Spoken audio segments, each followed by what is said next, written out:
আমরা এখন যে নদীর উপর দিয়ে যাচ্ছি তার নাম হচ্ছে ইস্ট নদী। ইস্ট নদী নিউ ইয়র্ক শহরে অবস্থিত লবণাক্ত পানির একটি জোয়ার ভাটা প্রণালী। নামে নদী হলেও এটি প্রকৃতপক্ষে কোনো নদী নয়। এটি দক্ষিণের ওপার নিউ ইয়র্ক বে উপসাগরটিকে উত্তরের লং আইল্যান্ড সাউন্ডের সাথে সংযুক্তকারী একটি প্রণালী। ইস্ট নদী লং আইল্যান্ড দ্বীপে অবস্থিত কুইন্স বোরোকে উত্তর আমেরিকার মূল ভূখণ্ডে অবস্থিত দ্য ব্রঙ্কস বোরোকে পৃথক করেছে। এছাড়া এটি ম্যানহাটন বোরোকেও কুইন্সও ও ব্রুকলিনের বোরো দুটি পৃথক করেছে। লং আইল্যান্ড সাউন্ডের সাথে যুক্ত বলে এটি একসময় সাউন্ড নদী নামে পরিচিত ছিল। এই জোয়ার ভাটা প্রণালীটির স্রোতধারা প্রায়শই দিক পরিবর্তন করে। এছাড়া স্রোতের গতিবেগেও প্রণালীর গভীরতা ও তার শুরুত্বের উপর নির্ভর করে পরিবর্তিত হয়। এর দৈর্ঘ্য 16 মাইল বা 26 কিলোমিটার এবং দৈর্ঘ্যের সমগ্র অংশ জুড়েই এটি নাব্য। ঐতিহাসিকভাবে এটি নিউ ইয়র্ক শহরের নৌ পরিবহন কর্মকাণ্ডের কেন্দ্রবিন্দু ছিল, যদিও বর্তমানে এর সেই মর্যাদা নেই। সামনে যে সেতুটি দেখা যাচ্ছে সেটি হচ্ছে ব্রুকলিন সেতু। ব্রুকলিন সেতু বা ব্রুকলিন ব্রিজ নিউ ইয়র্ক শহরের একটি হাইব্রিড তার সংযুক্ত সাসপেনশন সেতু, যা ম্যানহাটন এবং ব্রুকলিন বোরোর মধ্যবর্তী ইস্ট নদী জুড়ে বিস্তৃত। 1883 সালের 24 মে চালু হওয়া ব্রুকলিন সেতুটি ইস্ট নদীর পারের প্রথম স্থির পারাপার ব্যবস্থা। এটি তখনকার পৃথিবীর দীর্ঘতম সাসপেন সেতু ছিল, যার মূল স্প্যানটি ছিল 1595.5 ফিট এবং 486.13 মিটার এবং উচ্চ জলতলের থেকে সেতুর মেঝে বা ডেকের উচ্চতা 127 ফুট বা 38.7 মিটার। স্প্যানটি প্রথমে নিউ ইয়র্ক ও ব্রুকলিন ব্রিজ বা ইস্ট নদী ব্রিজে নামে পরিচিত হয়, তবে 1915 সালে আনুষ্ঠানিকভাবে ব্রুকলিন ব্রিজের নামকরণ করা হয়।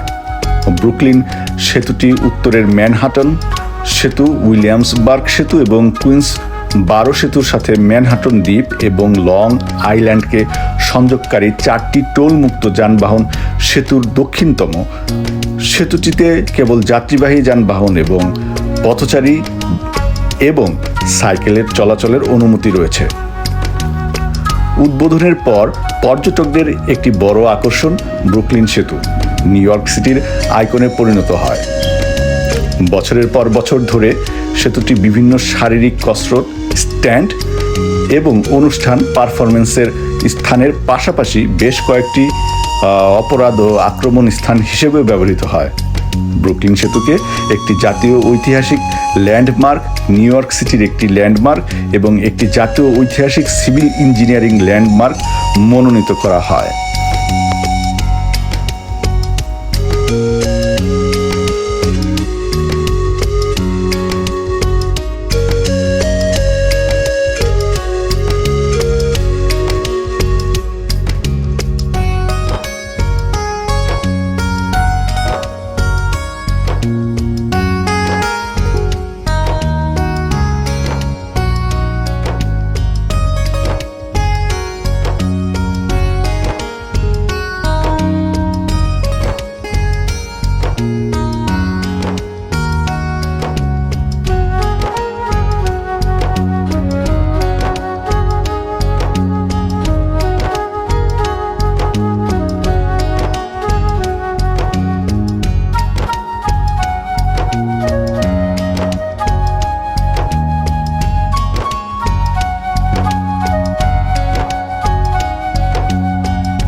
Thank you.